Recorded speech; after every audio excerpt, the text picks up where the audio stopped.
Oh no. It's another one of these games. That's not good.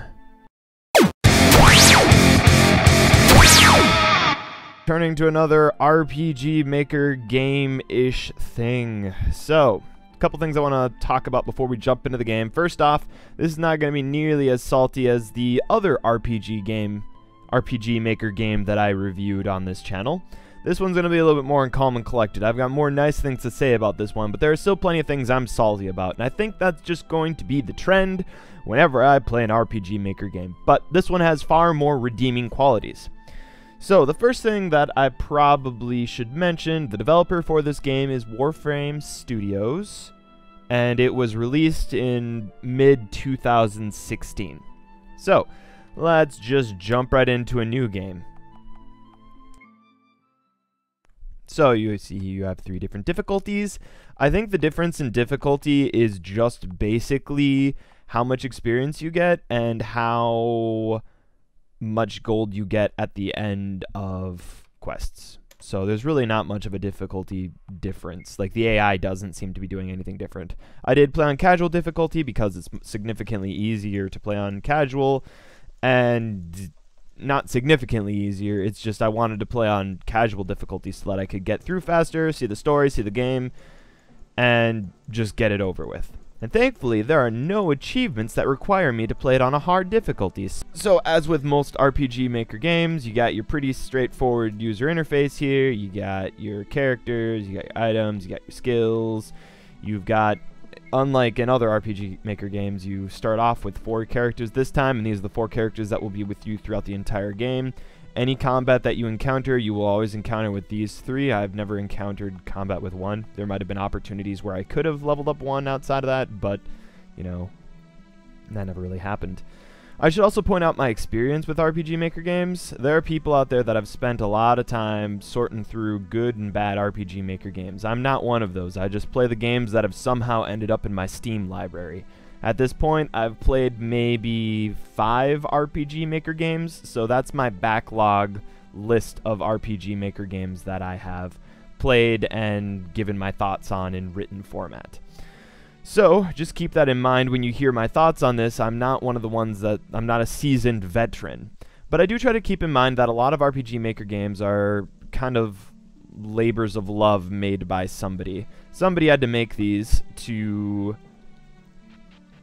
and write the dialogue and figure out whatever amount of programming there might be in the game to learn how to make a game, and this is their first game. So I try to keep that in mind when I talk about the games. It's only if like with the last one, if it's only like utter garbage and blatant plagiarism, that's when I get angry. Otherwise, I'm just like, this is somebody's first game. I just kind of treat it as is, and I play through because, like, well, this ended up in my library. I'll at least give it the time of day. I'll give it a shot, and I'll make a quick unscripted video on it because why not? So the story goes, you've got these 4 different characters, and they are a group of mercenaries known as Nightwatch, I believe. Nightwing. It's some kind of edgy sounding name that makes people sound really cool. You add darkness and you add like a watch or a wing or something like that. I mean, darkness plus edgy word, you could really come up with whatever you want. Like, we could be called the night mushrooms, or the night red cap mushrooms, or the night grass, and the night shorter grass, and the night stump, and the night tree. Or, like, you know, you could choose like any kind of color that sounds really cool. Like, you could be the black tree, the black rock. I think black rock is in World of Warcraft, actually. So, you know, that's basically the principle, and it didn't stick. The naming conventions didn't stick to me beyond that. There is actually some character bios that you can get if you get into the statuses. You can read the biographies. There it is. Knight Sword. See? I was close. Knight and Sword. Being a mercenary, a way she found to keep her little brother safe. That basically summarizes this character really well. That is what she's all about. This is the protagonist. Sura, however you want to read her name. Sword Slinger? Sword Singer? Okay, Sword Singer. She sings the swords. I can do that. this was an Atratzu review, I'd play a fast clip and I'd sing to my sword something. Don't know how to read this guy's name. Adrian. And I thought it was a girl, but it's actually a guy. So if you like look at the portrait when he speaks, he's got like these crazy abs and he looks like a character from the Dragon Ball Z universe. So there's that. So something you might be noticing at this point is that there aren't actually any random encounters. Thankfully, that is a theme throughout the game. Even in the world map, where that's when you normally run into random encounters. And anyways, with the RPG Maker games I've played, you normally run into random encounters in the world map when you're traveling from area to area.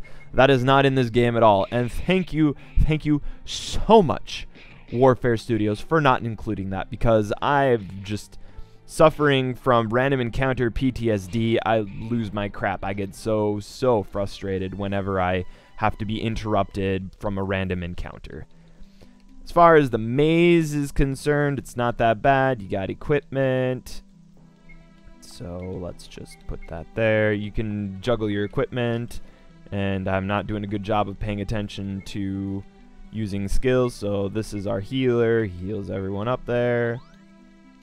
You have items. When I play through again, I played through on an easy difficulty. I didn't use any items, actually. I just used skills and ins for the most part. So you can kind of keep that in mind. You do have some system stuff. I got really tired of the music, and so I actually muted the whole thing. I'm going to turn off the background music because I don't think it's going to be too engaging. Or at least, I don't know. I'm going to turn it off. It really got on my nerves. I just muted this. I muted the entire game and watched YouTube videos while I played through. And that's another thing to talk about. I'm just going to skip through the dialogue. If you really want dialogue, these four are tracking down Alcor, who is a wanted criminal. They're going to track him down, beat the snot out of him, bring him in, and they're just like, we're not so different, you and I. I am a bandit and you are mercenaries. We're all on the side of the law. And apparently these mercenaries are actually wanted by the government. And it's like, really? Okay, you're wanted by the government and you're still being paid to track down this wanted criminal that's wanted by the government? How does that work? Not sure what to make of that. The story in this game is just full of holes left and right, and that's when I really start to get passionate and start to complain about stuff. The story itself is kind of meh. Oh, let's see if we can go back and see. Look at that. Look at that. Can I? My mouse? Nope, my mouse is hidden. Look at those abs. That is Dragon Ball Z character abs. You can see. Can you see how I would think that character is more feminine? Like, look at that midriff. Come on. Now, there is something nice to say about the art style. Well, I mean, other than Boobs McGee over here. It looks like a lot of the sprites that are used are customized. Again, I don't know if these are default sprites that have been included in the RPG Maker package. It looks like these were custom sprites, and since they rebranded this game, I think they said they didn't say anything. It looked like, I looked at another video that somebody had done, and they had completely different sprites and character art. So I think they redid the character art for these. So somebody's definitely put in a fair amount of work to try to get stuff to work and to improve upon that. Gameplay-wise, it's pretty standard RPG Maker game. You run around, you get equipment, you've got two main types of gameplay. You've got the, I guess, puzzle questing kind of system where you're in this mode, and then you've got the combat, which is in turn-based RPG style, JRPG style mode. So not much else to say about the gameplay for that. Now, let's get cracking over here so we can kind of get a little bit more of a glimpse of the story, and I'm going to comment on something over here. So this is one of the examples of when I started to have a bit of problems with the game. So at this point, you walk in and you might be having trouble keeping track of which sprite is which, especially in this situation. So again, I wish I could circle it. Valise here does not look anything like her sprite, which is the one that's up by the mirror here. So when I started playing, I really got mixed up on who was who, and I couldn't keep track of which sprite it was. Halfway through the game, I got the idea. I'm like, okay, these pink tracers in her hair, that's that person. But you see, when you talk to that person, your character's sprite is shown, which is the protagonist, the chick with the purple eyes. And so I was like, wait a minute, what's going on here? Does Valise? Yeah, Valise responds here, and then it doesn't switch to Valise's sprite. I will after you two. Well, that doesn't make any sense. It should switch sprites at that point. So the game kind of doesn't lend itself to helping you keep track of which one is which. Now, there is also a problem with doorways. Normally, there's an indicator, like you see over here with stairs, or like with the hidden compartment that we saw earlier. There's normally like an indicator of where the door is. There's a door here. There are a couple spots in the game, and I have a save point at another one, where you're just like, wait, where's the door? This one's not so bad because you walk in, you walk out. It's not that bad. But those doorways have thwarted me a couple times. Then this is to indicate that there's extra lore-related content in there. So now we meet her younger brother. There you are. Ah, it's good to see you home, sister. Every time you leave, my heart goes with you. Oh, so cute, Lucas. I'm going to talk with Sir as the masculine voice because, you know, she's the big leader. You're good with words, as was our father. Yes, he was a great writer after all. Writer. I like the passage of his right here. It's my favorite. Those who stand in front of evil and choose to do nothing are worse than those practicing it. I can't read. Don't judge me. I don't know if I agree with that quote. I agree with him. Always have. Do you? Don't you? ... Why don't we join the rebellion? You're a respected leader. You're a good sister. I think it meant to say good sister. We can make a real difference. I've been on the road for days. Is this what you want to talk about? The first day I come home? You know how I feel about the rebellion. People are getting hurt. They're suffering. We can make it stop. We have started already. Why don't you join? You know I'm not cold, little brother. The voice I'm giving her is pretty cold. I do care for all those who have suffered under the kingdom's hands. We both have suffered too. Sorry, I've gone an Emperor Palpatine route, but we're going with that now. But the only reason I feel obligated is to protect you, and I won't do anything that will put you in danger. Being a part of a rebellion would expose us. You're a mercenary. We're exposed already. Good point. Good point. He has a good point. Bernard has always offered shelter to us. He has ways of keeping us safe here in Calum. Yes, because he's a good man who chooses to stand against evil. We should do the same. How much longer do you think he can keep lying for us? Please, I'm tired. If this is what you want to talk about, then I'm off to bed. I'm sorry. I didn't mean to upset you. I didn't mean to. I'm not upset, just tired. Let's all go to sleep. I promise you that we will do something fun tomorrow morning, all right? All right.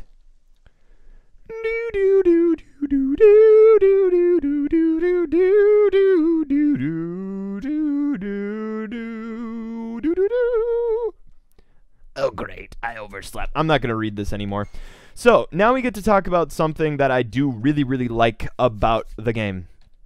To keep track of your quests. Thank God for this feature. Can this be in all RPG Maker games? This is the only reason why I can skip dialogue and not read anything. I've read enough to know the gist of what's going on. Basically, there's a rebellion that's rising up against the kingdom, and our protagonist is hesitant to join the rebellion because she wants to protect her kid brother. And that's about the extent of the story there. That, and she apparently likes to sleep. Hey, that is a quality that I can get completely behind. I am behind oversleeping 100% because sleep is amazing. So, now we jump back out here. And then there's a bunch of side quests. There's enough content in this game to keep you busy for quite a while. Or you can just rush the main game. Like said, you can actually skip a bunch of the fights. So let's go back to the title screen. So let's jump into a game which has progressed. Actually, first, let's have a look at another one of the problems I ran into. So, okay, this was a specific one. So here you have the Haunted Manor. And I ran around in here like, where is everything? I can't get my way around here. And so I couldn't figure out where I was supposed to go. I'd gone down all these ones, so you can see there's a clear way to go down into the basement area here. It's like, okay, that makes sense. Okay, right. There's stairs there. That makes sense. There are stairs here. You go up here. You go in here. You don't see anything in there. Okay, all right, fine. We're good. We go on along the other side. We're just going to go right up here. And we're going to look in here. It's like, oh, what are these? These words, I can feel them twisting, burrowing into my mind. What does that mean? I don't know. Is there anything else? You can't walk up there. I don't know what this stage is for. That's where the protagonist dances, maybe. I don't know. So here's the thing. I ran around in here for, I don't know, a stupid amount of time. And I was like, what's over here? Then there's a door. So, like, since it's not going up or down, that's why they did that. But there's no, like, visual representation saying, hey, there's a room over here. You should do this. So that's a bit of a problem there. But I did figure it out by running against all the walls. So, like, my solution was, oh, I'm going to do this, and run against this. Then you interact with the one bookshelf. Then you interact with the next bookshelf. And then you go into each other room once again to make sure that you can find all the bookshelves that you're supposed to talk to. Hello, bookshelf. Hi, how's it going? Read any good books lately? And you get the idea. I'm not going to continue on with this because this is farther into the game. So that's really all there is to say about that one. Do I have... Is this one that I have a dragon in? No, not yet. Let's load another one.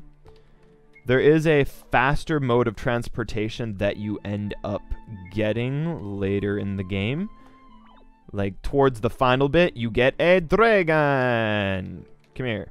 So this is the dragon flying animation thing, and he'll let you travel all across the area.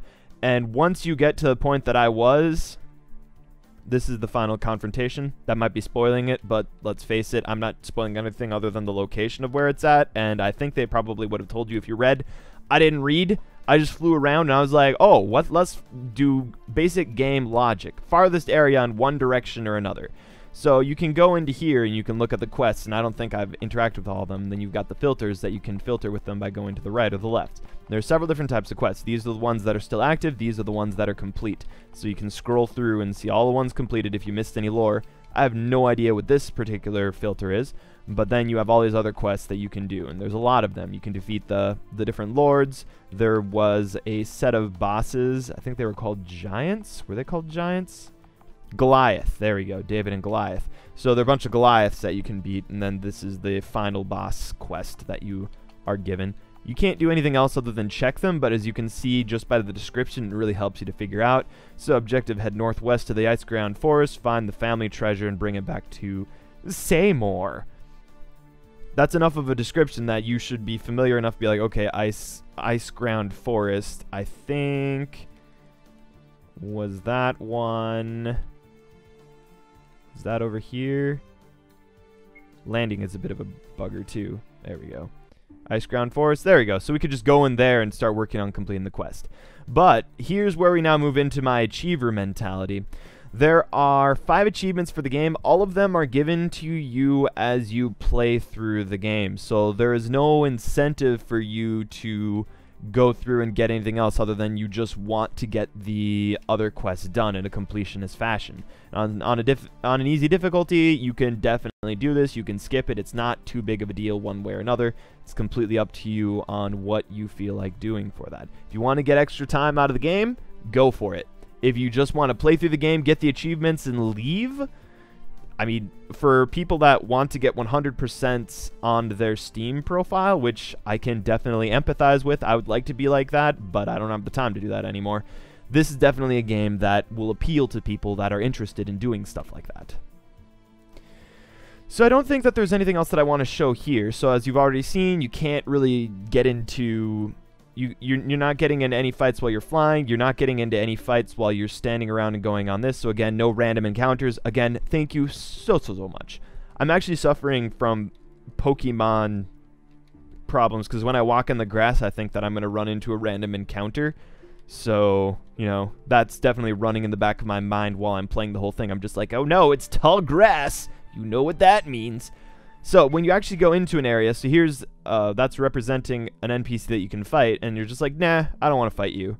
Nah, I don't want to fight you either. I'm just like, nah, nah, I don't feel like fighting that guy. Nah, I don't feel like fighting you. Nah, I'm just gonna go over here. Nah, I'm not gonna fight you. We'll just go this way. No, no. And then you could just skip stuff. There are some areas where they're really enclosed in and you can't avoid stuff nearly as easily, but I avoided most of the random encounters because I had over-leveled past the content by just fighting bosses, which you're able to do. And that's a lot of comments that people have on the game. Oh, is this the treasure? Look at that, we found the treasure! Yay! Dun, dun, dun, dun, dun, dun, dun, dun.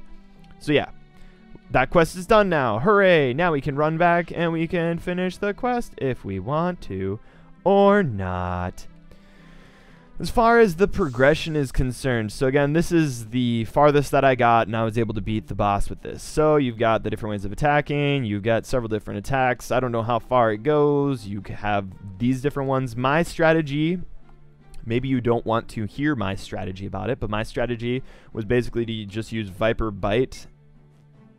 Bite, disable somebody, and then use, like, this is the healer again, so you just have that person attack. This one can War Cry, which will buff attacks. Then this is our spellcaster, so we can just do a big AoE. My strategy basically was just to try to disable, to stun the first person, the boss, and then just run everybody, just train straightforward attack. Pretty straightforward, and I don't think that anyone actually needs help in this department of learning how to play the game, but there you go. For an easy fight like this, though, let's just tell everyone to attack in normal, and they'll just run in and kill everything. Ta-da. So there you go. You get to see. Her party was successful. We got a level 2. Which, again, I'm pretty sure the amount of experience that you get after a fight is determined by... It's determined by... So say we don't want to get into a fight with this guy. I don't want to fight you. We escaped. Now we just run away, and we're just like, toodles, see you later. I think the amount of experience gained and the amount of gold gained that you get after a fight is determined by your difficulty. So let's... I believe this was the area that we first... The Dark Woods. No. Nah. Well, we're gonna experiment on this live. All right. Actually, wait. Let's go back. I've got another game. So this game I was playing through on a harder difficulty, and let's go here. Okay. No, what are we going in there for? That's not a very good idea. I don't want to fight you. No, I don't feel like fighting you. Leave me alone. We want to go to Bernard's house, run in here, run into the basement. Okay, and so let's just really quickly compare the amount of experience that we get from killing NPCs in this tunnel on hard difficulty versus what it would be like if I go back to my other game. Right. Got it. Get it. Good. On our way. And now Sura gives her motivational speech. So again, more comments on the story. The reason why I get so salty about the story is because I don't view the protagonist as being particularly relatable.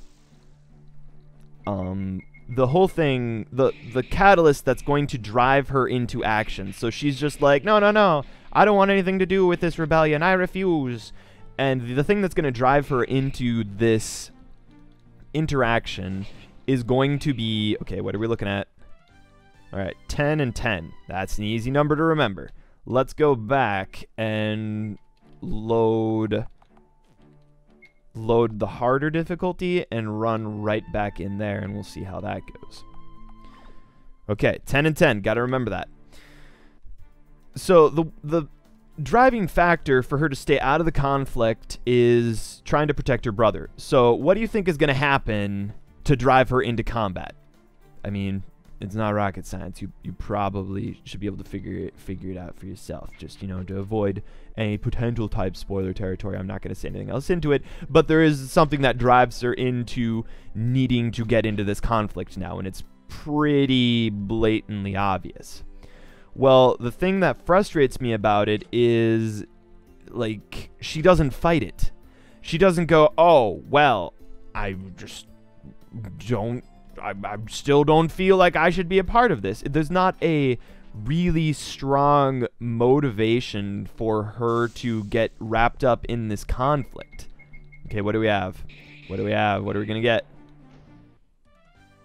10 and 10? Oh, no! Then that must mean that we just do less damage. So I guess there's that. I don't know what else to tell you about that. I thought it was experience differences. It's not experience differences. I'm just going to shrug it off and say, you know what? The difficulty didn't really make too much of a difference for me. Alright, whoops. Let's go back. Is there anything else really to show on this menu? So you got all the items that I never really used. Does this... Look at that. We've got all these items that could make this person so much better. And I didn't use a one of them. Didn't use a one of them. You get a bunch of different items. I think on harder difficulties, it would be a bigger deal for you to juggle what items are being worn on what character and that you stay up to date with it. You got statuses, biography, skills, equip. Nothing else to say about it. So yeah, this character, Protagonist, she cares about her younger brother. This character, he likes to fight. That's really about all I got from him. This character, she's apparently a different one of her kind. The Afae?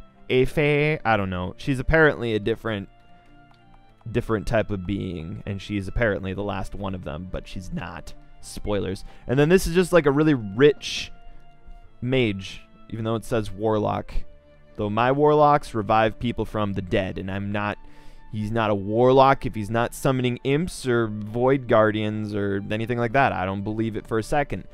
And you have a personal quest to get to know your characters a little bit better. And they're pretty superficial. You just complete it and you're like, yay, now we know this person better. Now we know Gregor. We went to his house. And we looked through his house for a note from his servants. That's about the extent of it, and that's about where it ends. So yep, quests and system. If you really want, you can change the color. So I changed it to green because I like that color. Something else to point out, mechanically speaking, is the resolutions supported. So I can full screen it with F5, or I can put it in window mode, and I just left mine in window mode because what you're going to be looking at is going to be what it is in full screen, because I'm stretching it to be I'm stretching it to be 19, come on, brain box, 1920 by 1080. There it is. Sorry, I had to I store my information in my mind visually, so I have to look at it to be like, yeah, that's the right resolution, 1920 by 1080, and everyone else is like, how could you possibly forget that? But yeah, I had to look at it. But I'm going to be resizing this to that, so I'm actually stretching it. The whole thing is actually designed for a square resolution. It probably upscales. I didn't have any crashing problems with this game, so I mean, mechanically wise, it was pretty sound. The gameplay wise, it was mechanically sound. It didn't really have any problems with it.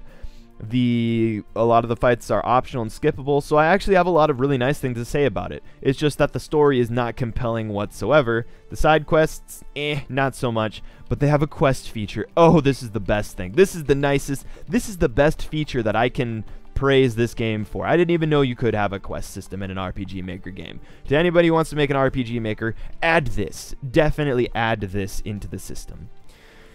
But I don't think there's much else to say about it. The story's kind of weak. The gameplay is, the difficulty may increase or decrease in how much time you spend playing the game. You can beat the game in like 3 hours, or you can prolong the gameplay and get more out of it. The price for the game is really cheap. It's an RPG Maker game. If you haven't played very many RPG Maker games and you're not exhausted of the genre, you could probably get a fair amount out of this game. There are 5 easy story-driven achievements, so you don't need to look for any hidden achievements or kill any secret extra bosses, which is really nice. So for anyone that's an achiever, it's an easy get-through.